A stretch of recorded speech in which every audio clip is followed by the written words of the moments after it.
Olá, bom dia para você que está vendo agora, bom dia para você que ainda vai ver, boa tarde ou boa noite, né? Você que vai assistir depois. E hoje a gente vai continuar naquela comemoração de um ano. E há um ano atrás o Face me lembrou que eu falei sobre essa historinha, A Raiva, que é um artigo que eu escrevi para os Trabalhadores de Jesus em outubro de 2016. E aí eu conto a historinha do espelho, né? Que é uma historinha de criança, mas eu pensei, eu não vou falar a mesma coisa de novo. Então, como sempre, né, durante esse um ano aí, a gente está colocando, durante essa comemoração, eu estou colocando o link desse vídeo que eu falei há um ano atrás. Então eu vou colocar o link aí, vocês que quiserem, que não lembrem, que eu comentei sobre a lição do espelho, que é uma historinha que a gente conta para as crianças na evangelização, e onde eu falo da raiva. Aí hoje eu queria fazer diferente, aí eu fui procurar. E achei no Evangelho, que eu até cito nesse texto, eu acho que eu cito essa parte do Evangelho, eu não sei. Que, sim, eu cito, logo no início eu falo sobre o Evangelho. E aí eu vou falar, eu vou ler esse item do Evangelho, que é muito importante, gente. Às vezes a gente não dá a verdadeira importância a esse assunto que é a raiva. A raiva, a cólera, a ira, enfim. É aquele momento onde a gente tem aquela raiva, liga, e aí a gente solta a fera. E essa fera sai por aí atacando. E a gente se iguala aos brutos da antiguidade. Então, hoje nós vamos ler o item A Cólera, que está no capítulo 9, Bem-aventurados aqueles que são mansos e pacíficos. É o item 9 do capítulo 9.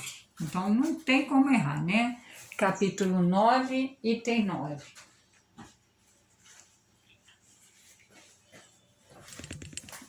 E vamos lá.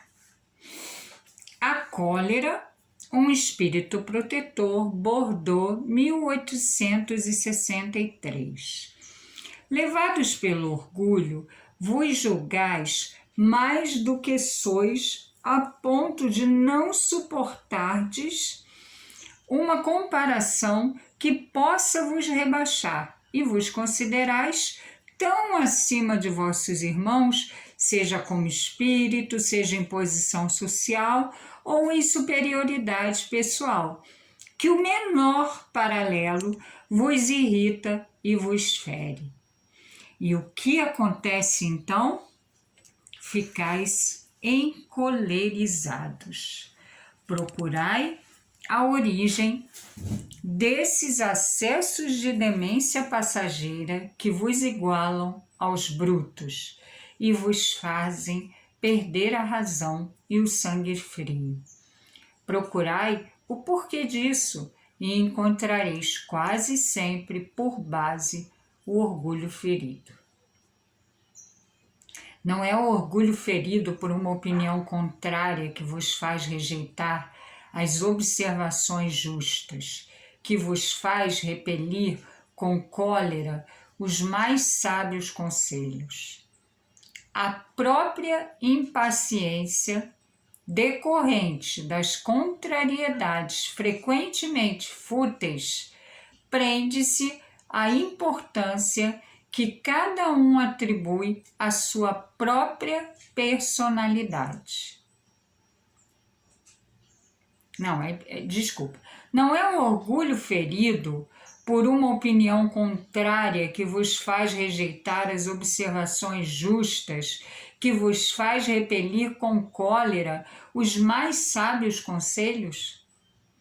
A própria impaciência decorrente das contrariedades frequentemente fúteis compreende-se a importância que cada um atribui à sua própria personalidade, diante da qual acreditais que tudo deve se curvar. Na sua impaciência, o homem colérico se volta contra tudo, desde a natureza bruta até os objetos que acaba por destruir, por não lhe obedecerem.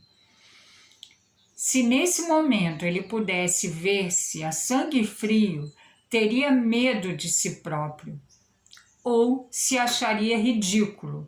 E é bom que a gente entenda esse ridículo aqui, porque hoje a palavra ridículo ela tem sido usada de uma forma diferente, principalmente no esporte, mas ridículo é que provoca riso ou escárnio, insignificante e mesquinho.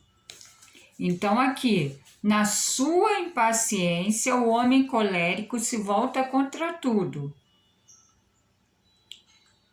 Desculpa que eu acabei de me perder, né? Onde eu li o ridículo.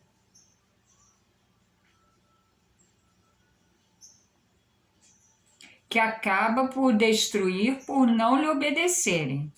Se nesse momento ele pudesse ver-se a sangue frio, teria medo de si próprio, ou se acharia ridículo, se acharia mesquinho, né? Esquisito, feio, que julgue por aí a impressão que deve causar aos outros. Ainda que seja por respeito a si mesmo, cumpre-lhe esforçar-se para vencer uma tendência que faz dele objeto de piedade. Se soubesse que a impaciência e a exaltação não resolvem nada, que alteram sua saúde e até mesmo comprometem a sua vida, veria que ele próprio é sua primeira vítima. Além disso, uma outra consideração deveria detê-lo: o pensamento de que torna infelizes todos aqueles que o rodeiam. Se tem coração, não sentirá remorso em fazer sofrer os seres que mais ama? E que desgosto mortal se num acesso de raiva cometer um ato do qual tiver de se arrepender por toda a sua vida. Em resumo, o homem que tem um temperamento colérico não deixa de ter certas qualidades no coração, mas pode impedi-lo de praticar muito o bem e pode levá-lo a praticar muito o mal. Isto basta para fazer esforços para dominá-la. E nós, espíritas, devemos ainda levar em conta uma outra razão. A cólera é contrária à caridade e à humildade cristãs. Então, se a gente está no caminho do bem, a gente quer, né, aquele homem de bem, né, a perfeição, a gente tem que lembrar que essa pequena raivinha, ela pode se tornar, nossa, uma... Hoje eu tô com uma cara tão engraçada com esse cabelo. Ela pode se tornar uma tragédia. Às vezes, aquela raivinha momentânea, ela pode chegar a uma tragédia, a um crime, a essas coisas que a gente fala, nossa, não acredito que isso aconteceu, não é possível. Por quê? Aí quando a gente lê aqui, a gente fala assim, mas eu não tenho esse temperamento colérico. Só que a gente se esquece que a gente traz uma bagagem de outras vidas.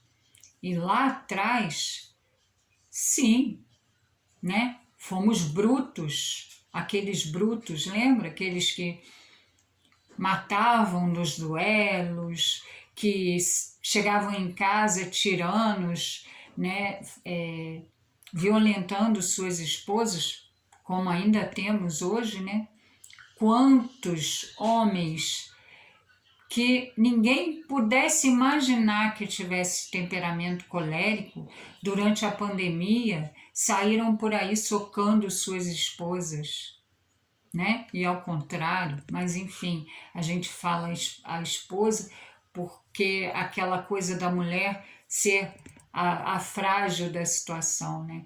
Mas a mulher, quando quer, ela pode ser muito forte, né? Quando ela quer e quando ela pode, quando ela aceita que aquilo ali não está legal e ela precisa pedir ajuda, ela precisa sair daquilo ali, porque todo dia levando um soco, no dia seguinte ela vai levar 2 socos, no dia outro 3 socos e por aí vai, e a coisa só vai piorar, né? E às vezes a gente se deixa levar pela situação e acaba se encolerizando, enfim, nos tornando esses brutos. Aí, gente, a importância do vigiai. Meimei fala, tudo começa nos pensamentos e sentimentos. Tudo começa nos sentimentos e pensamentos. Então, precisamos nos vigiar em relação ao nosso sentimento, aquele sentimento de raivinha. Porque essa raivinha, ela pode se tornar um temperamento colérico, uma coisa ruim, que vai fazer com que você não segure as suas feras e você vai sair por aí atacando. Aí você fala, mas como? Eu sou tão pacífica. Mas às vezes a gente é muito zen. Eu mesma, nossa, eu assim, quase 24 horas eu sou muito zen. Só que às vezes essa raivinha liga e Jesus, eu me transformo numa pessoa que nem eu conheço. Aí vem essa história aqui, se você se olhasse no espelho na hora da raiva, que é a historinha que a gente conta para as crianças, os seus olhos estão vermelhos, o seu rosto, né, corado, e aquela expressão de monstro, de bruto, de quem vai atacar. É assim mesmo. A gente faz isso. Então, que a gente lembre disso. Todos nós temos as feras, todos nós temos as nossas sombras. E essas sombras podem sair, atacar e praticar crimes, sim. Esses crimes que talvez a gente fique ali com o dedo na cara, julgando quando a gente vê, né? Nossa, mas como que ele pôde? Como que ela pôde fazer isso? A gente não entende, a gente julga e a gente não para pensar que uma discussão pequenininha pode virar uma coisa horrorosa, um crime. Você pode, a discussão pode sair da sua casa, sim, para uma prisão, para uma manchete de jornal e para um cemitério. Ai, mas ela tá, nossa, como é que fala? Sensacionalismo, não é.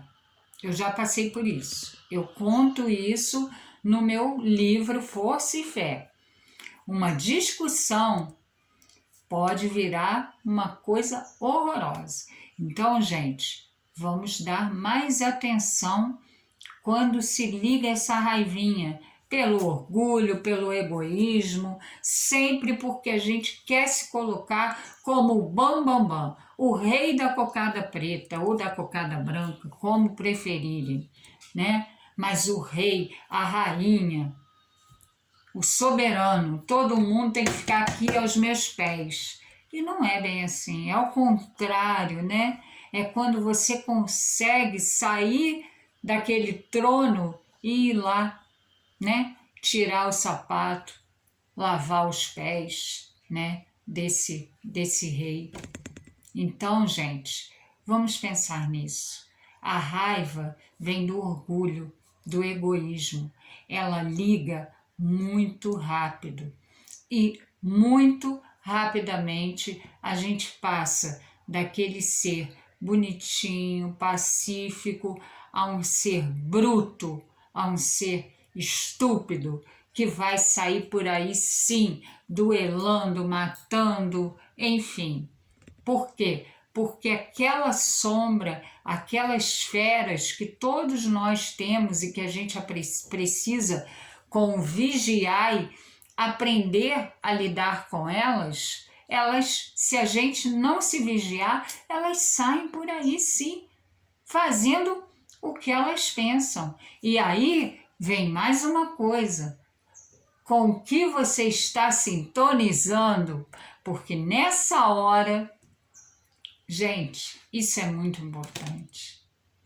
Nessa hora que você está na escuridão, que você está dominada por um pensamento negativo, se você tiver hábitos de coisas negativas, tipo, você gosta de ver muito filme de sangue, esse teu pensamento, ele vai fazer em muito pouco tempo. Por quê? Porque a tua mente, ela já está impregnada por essas coisas ruins, essas monstruosidades. Ah, mas isso é no filme. É no filme. Mas quando você sente essa raiva, se você não se vigia, você faz esse filme. É o videogame. Sabe da fase? Eu saio matando, eu saio atropelando, eu saio fazendo tudo. Por quê? Porque eu tô acostumada com aquilo ali. E isso vai para minha mente. Ah, não, aí você pegou pesado. Não peguei não, gente. Cuidado com o que você está colocando na sua mente. Edifique a sua mente. Tenha leituras edificantes, palestras interessantes, filmes interessantes, né? Que a gente não fique endeusando a negatividade.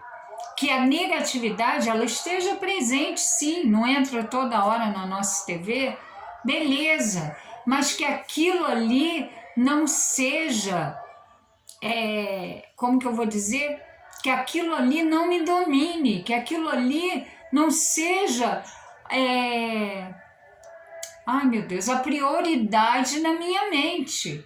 Que eu saiba que aquela situação está entrando ali na minha TV, mas que naquele momento eu vou fazer uma prece por aqueles que cometeram aquilo, que a gente nem sabe, às vezes a gente sai julgando e a gente nem sabe o que realmente aconteceu, né? A gente é perito, a gente é juiz, a gente é delegado, enfim, a gente é tudo.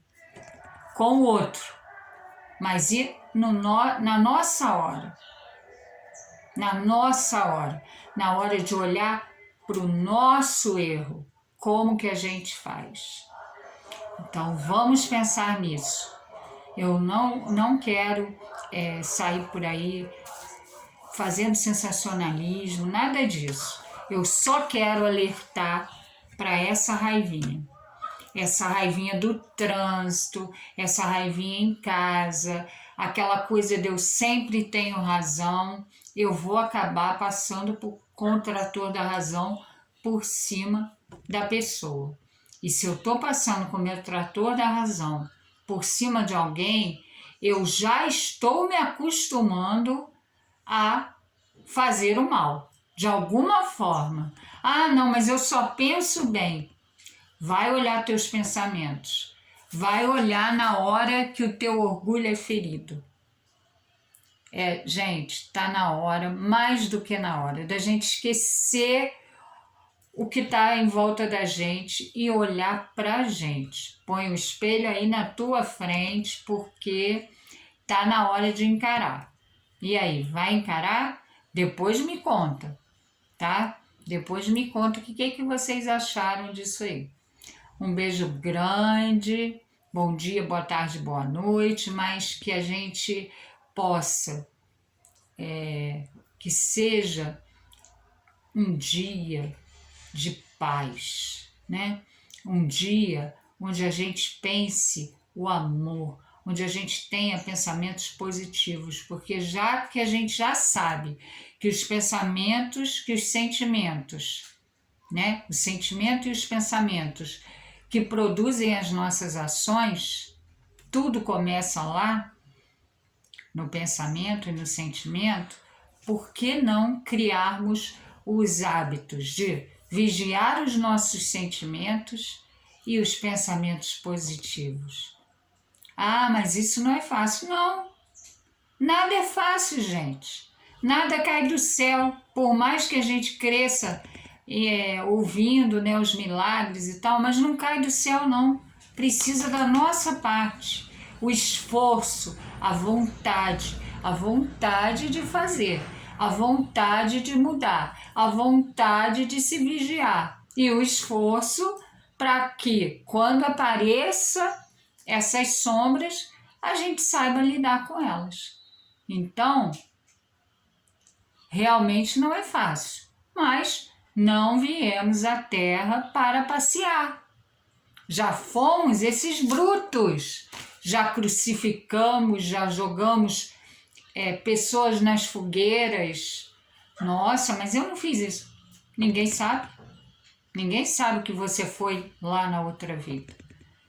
E para a gente, na nossa doutrina espírita, a gente sabe que melhor do que a gente está nessa, a gente não estava na outra. Então, imagina o que nós já fomos nas outras vidas, né? E por aí a gente atira as conclusões. E o esforço, você acha que vai conseguir alguma coisa sem esforço? Não vai não. É por isso que é uma escada, né? A gente vai se esforçando, porque subir a escada com o peso da nossa cruz não é uma coisa fácil. Mas a gente sabe que nessa escada a gente pode pedir ajuda, a gente só não pode cortar a cruz, porque lá na frente a gente precisa dela inteira, porque aí a gente conseguiu, né? E aí nós vamos atravessar. E até chegar lá, como que a gente está subindo a nossa escada? Aí, e outra coisa, gente, não esquece de olhar, porque os anjinhos, eles estão à nossa volta. A gente é que às vezes está com aquela coisa de cavalo, só quer seguir em frente e não olha para os lados, né? O quanto a gente ganha olhando para o nosso irmão. Vamos pensar nisso. Bom dia, amores. Beijos. E vamos sair por aí espalhando amor. Beijos.